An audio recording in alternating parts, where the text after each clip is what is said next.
श्री महाभारत का सभा पर्व में आज पुष्प 6 का दर्शन हम करेंगे। शिशुपाल फिर भी चुप न हुआ। वह कुपित हो कहने लगा, अपात्र की पूजा बताने वाले तथा कराने वाले भी भीष्म, पांडव और कृष्ण अब मेरी क्रोधाग्नि में भस्म हुआ ही चाहते हैं। इस प्रकार वचन बाण छोड़ता हुआ वह श्री कृष्ण से बोला, आओ मुझसे युद्ध करो, मैं पांडवों सहित तुम्हें भी यमलोक भेज दूं। तब भगवान श्री कृष्ण ने अविलंब अपने सुदर्शन चक्र से उसका सिर काट डाला और वह सब देखते देखते कटे हुए वृक्ष के समान धराशायी हो गया। उसके शरीर से उन समय तेज निकला। कमल लोचन भगवान श्री कृष्ण को प्रणाम कर सबके देखते देखते उन्हीं में लीन हो गया। उस समय सभी लोग भगवान की प्रशंसा करने लगे। तब धर्मराज युधिष्ठिर ने तत्काल उसके प्रेत संस्कार की आज्ञा दी। तदंतर धर्मराज ने शिशुपाल के पुत्र का वहीं सब राजाओं के सामने चेदी राज्य पर अभिषेक कर दिया। धर्मराज युधिष्ठिर का यह ऐश्वर्य युक्त यज्ञ देखकर उसमें सम्मिलित होने वाले उत्साही वीर अत्यंत प्रसन्न हुए। यज्ञ में आने वाले विघ्न स्वतः ही शांत हो गए। धर्मराज ने आनंद पूर्वक यह यज्ञ पूर्ण किया। अज्ञात में जब धर्मराज युधिष्ठिर अवभृत स्नान कर चुके तो सभी राजाओं ने उनसे निवेदन किया, राजन, आपका यज्ञ निर्विघ्न समाप्त हो गया।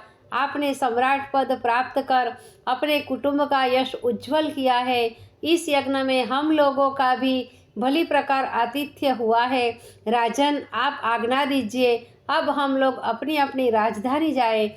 महाराज युधिष्ठिर ने उनकी प्रार्थना स्वीकार कर अपने भाइयों को उन्हें सीमा तक पहुंचाने की आज्ञा दी। अर्जुन, भीम आदि भाइयों ने राजाओं को आदरपूर्वक विदा किया।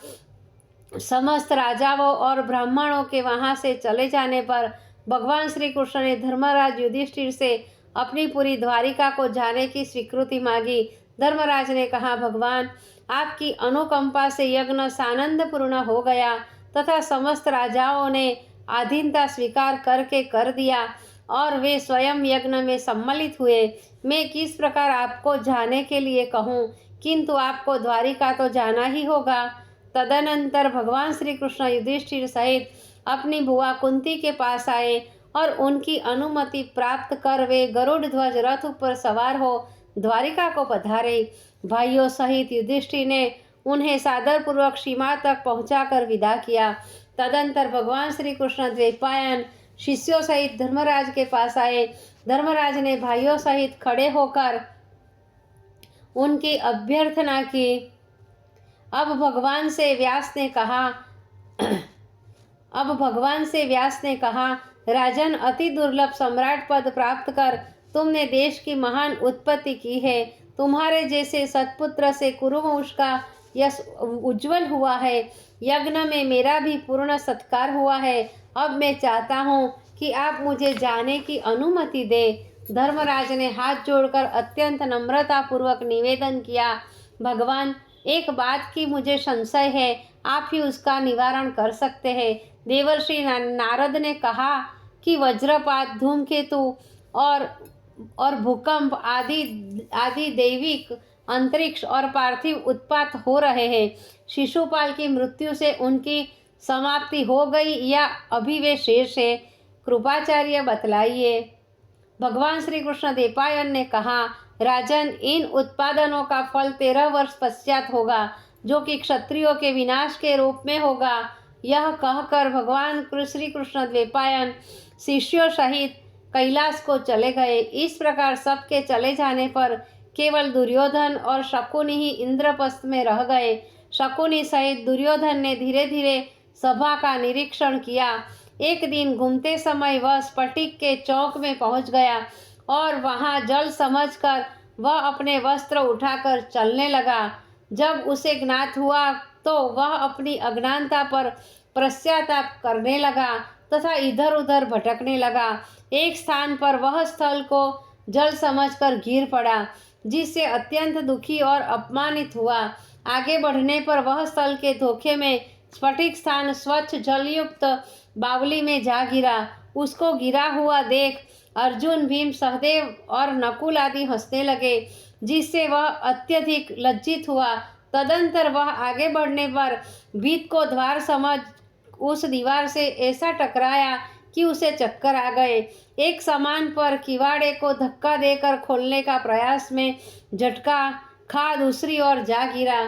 फिर ठीक द्वार पर पहुंच जाने पर भी ब्रह्मवश वहां से लौट पड़ा। इस प्रकार बार बार भ्रमित होने तथा यज्ञ की भव्यता देखने से दुर्योधन के मन में बड़ी पीड़ा हुई। उसे यहाँ तक मानसिक वेदना हुई कि अब वह कहाँ तनिक देर भी न रुका रह सका। वह धर्मराज युधिष्ठिर से अनुमति ले तुरंत हस्तिनापुर को चल दिया। चित्त की उद्विग्नता के कारण वह कांतिहीन हो गया।